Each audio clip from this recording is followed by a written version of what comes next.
Let's see what Mr. Joe Rogan, talking about on this beautiful day. Joe Rogan Podcast, check it out. The Joe Rogan Experience. Train by day, Joe Rogan Podcast by night, all day. Welcome.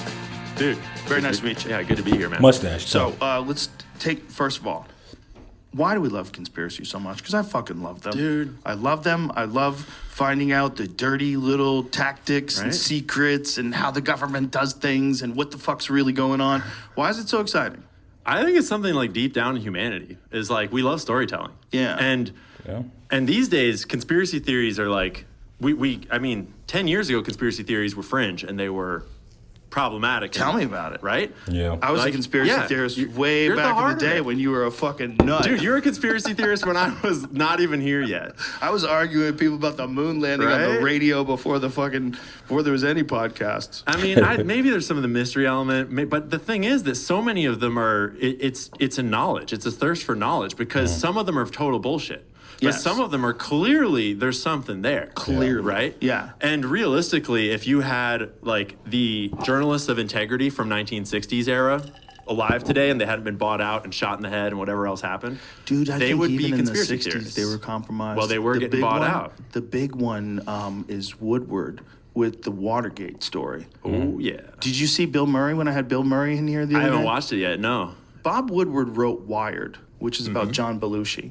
Bill Murray read 5 pages of it, and he said, "Holy shit, they framed Nixon." He said the Bob Woodward story about Belushi was so full of shit. It was so exaggerated and fake and just filled with nonsense. He's like, John Belushi was a lightweight. He goes, John Belushi would drink 3 beers and he'd be drunk. He goes, he was probably the first speedball he ever took, and he died from it. Like, this whole thing about him being this raving, drug-fueled maniac was totally fabricated.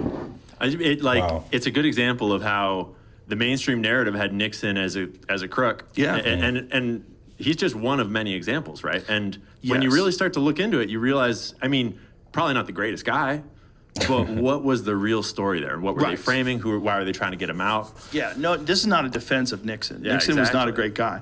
But Tucker thinks that Nixon knew too much about the JFK assassination and wanted to talk about it. And he started saying, I know who killed JFK. Yeah. And he started yapping, and they were like, let's get this motherfucker out of here. And also, one of the terms that he had agreed to run for president was Gerald Ford, who was on the fucking Warren Commission. Bingo. Gerald Ford as his Yep. VP.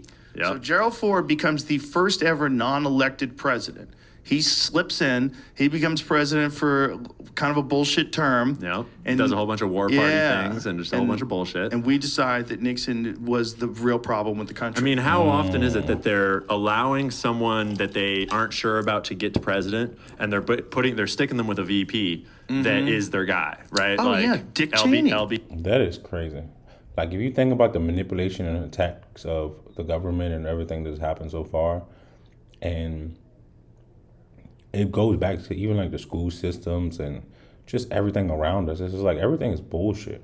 Like, if you, like, to go back to school, we're taught so much about animals and plants and how everything works, and we're barely talked about unless you're in like a high class of like science or something like that. They rarely tell you about the things that's really going on in the human body and why humans do this, and like alpha people and this, beta, this, that, and more people are subjective to getting into cults and this, and more people are followers and leaders. Like, they don't tell you nothing about what makes us us, so it's easy to manipulate a group of people that knows nothing about who they are, but they're looking at everything else, looking at the glamour and this and that and everything around you, and your parents not good, and your brother is abusive to you, and the environment is bad, and the food you're eating is terrible, and you don't know your right from your left, and you barely know what the chemicals in your brain do, you barely know how much water you're supposed to drink a day, you know nothing. So if you know nothing, I can manipulate your whole life to tell you that you're supposed to drink 8 glasses of water, or you're supposed to drink a gallon of water a day, But think about this: if you're supposed to drink a gallon of water a day and you do no exercise, you do nothing, you just sit in the house. Why the fuck are you drinking 8 gallons? Why are you drinking a gallon a day? It makes no sense. Like even if you are a marathon runner, you're probably not gonna drink a gallon of water a day. Like when are you gonna drink that gallon of water a day? When? Like just regular water, no nutrients in it, no minerals, nothing. Just a gallon of water. Just drink a gallon of water. You wouldn't.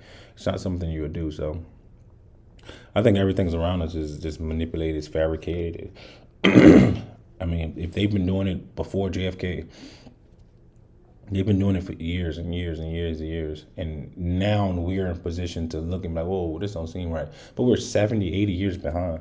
Like, how in the hell are we supposed to catch up to them? Unless we, like, tear everything down. But it's kind of hard to tear everything down if you're used to it all the time. So if you're used to living in a house and they say, yeah, man, to tear everything down, to figure everything out, man, you got to live outside. Are you going to live outside? Like, live in a tent or live in a little shack outside in the back? You're not. With no AC? You won't do that. You're not going to do it. Most people not. I'm not saying no one would do it, but most people will not do it. BJ with JFK. Dick Cheney. Everybody, Mike it was the Pence, hidden secret that, Pence was I don't know what the hell to think about Mike Pence. Pence is like a no preacher. idea. I think he was good to get the Just religious super people rhino, super weird guy. Yeah. Odd But I mean, guy. Trump is a weird guy too. Like, who knows what's going on with Trump right now? He's an animal. Yeah. He's the most fun ever. I love Trump conspiracy theories because people get so riled up and it's so partisan and political, but within it, there's all this like juicy like meat for thinking about. It's like not even conspiracy theories, it's just like his history. Right. And especially with the Epstein stuff now and his history with Epstein, it just gets me so interested in you'll never know the real story. Here's the thing about theories and stuff. There's so many things that are so weird that you would think, wait a minute, well, this can't be real. This is fake. Yeah. And then it's connected to real life events in some sort of a way that you would think there's a conspiracy. Like here's one of my favorites is Little Baron Trump's. Yeah, dude, I just got the book. It just came in the mail. Insane. Have you read it? No. Dude, I'm gonna read it. I just got it. I should buy it. I should buy the book before it gets bought out. I got it in a 3-part series that has the Barron Trump one, and then the last president, and there's one other one. And then how about the Werner von Braun one about a guy named Elon that takes us to Mars? Werner von Braun, the fucking Nazi who ran, Operation Paperclip and became the head of NASA. Super occultist kind of stuff in there. Writes a novel about a guy named Elon that takes us to Mars. And even Elon saw that and he's like, is this real? Like you would think. There's no way. Simultaneous to us kind of getting like some version of UAP disclosure that implies time travel. Yeah. Which is like, Lord knows what that is. Right. But it's just so fun to speculate because it's like, how would we know? Yeah, how would we know? And the whole UAP thing, boy, you want to find a cauldron of bullshit. Yeah. That's the cauldron. Do you know who's got the best take on it? Is Jacques Vallée. I am in the middle I've not seen a lot of his stuff. My 3rd book of his right now, and it's, I'll tell you what it's called. Yeah, I should read some. He's the best. Why do you say he's the best? Like, what's your qualifier there? I'm on this one, Confrontations, which is one of a 3-part series of human interactions that have been documented with some sort of an invader from some other dimension or planet or whatever the fuck it is.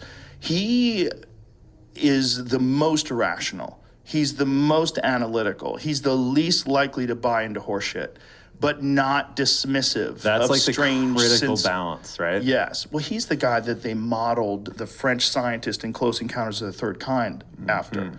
So he's been in this game since the 60s investigating these things. And time in the game counts for a ton. It counts for so much. And that's my greatest weakness in a lot of ways, among several, is that I'm just really new to the game. And so I'm constantly like catching up on shit, and as stuff breaks. Right. Like Pam Bondi, for example, I have no history on who Pam Bondi is because I wasn't paying attention when Pam Bondi was in Florida. And so I'm having to like play catch up on what was going on.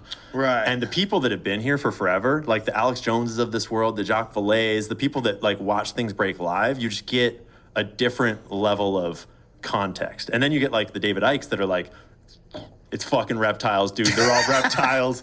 David, have you seen David Ike coming after me on Twitter recently? He came after me dude, too. So because good. I love him. Make fun of the reptile thing. And it's like, why won't you have me on? I genuinely really appreciate it. It's like a good time. But And it's he's- like, maybe there are I think reptiles. I don't know, man. He went too far in a time where there was no internet. Yeah. You know, he went too far. It's you get too certain of yourself, right? You think It's you a- have the answers and you just keep going. a little bit of a grift. Yeah. With some of these folks. I'm not Yeah. saying necessarily him, but it's a little bit of a grift. Yeah. Well, it's an easy temptation to fall into, especially with Yeah. the internet. Like every single day, people in my position, I mean, people in your position too, like we have the ability to just like, I'm going to get views and money if I drop deep down this grift. But a lot of them are not, like a lot of them, when you look into them, you realize, oh, there's like literally nothing there. Like I know like conspiracy theories and things like that. Like once again, you don't know. Like I can tell you, like if I have influenced anything like that, I could tell you anything and you'll probably believe it. You know, and that's just human nature of things. This is like that's just human, man. And that's what I like. The older I get, the more I like realize and see. It's just like this shit is just gonna be what it is, and people are gonna lie to you, and people are gonna manipulate you how they choose to manipulate you. The only thing you can do is control what's in front of you, control what's around you, or try to control it for the most part. But there's so many things that's around you that it's hard for you to really like control your life for the most part. Now, granted, you can control it to a certain degree. Like you can, for the most part, you can control what time you get up. But even then, like someone can call you in the middle of the night and say it's an emergency. Like now, the time you get up, it's gonna vary. Or you can say, yeah, no, I can't do it because I gotta get up early. When I get up, I'll come and what's the name.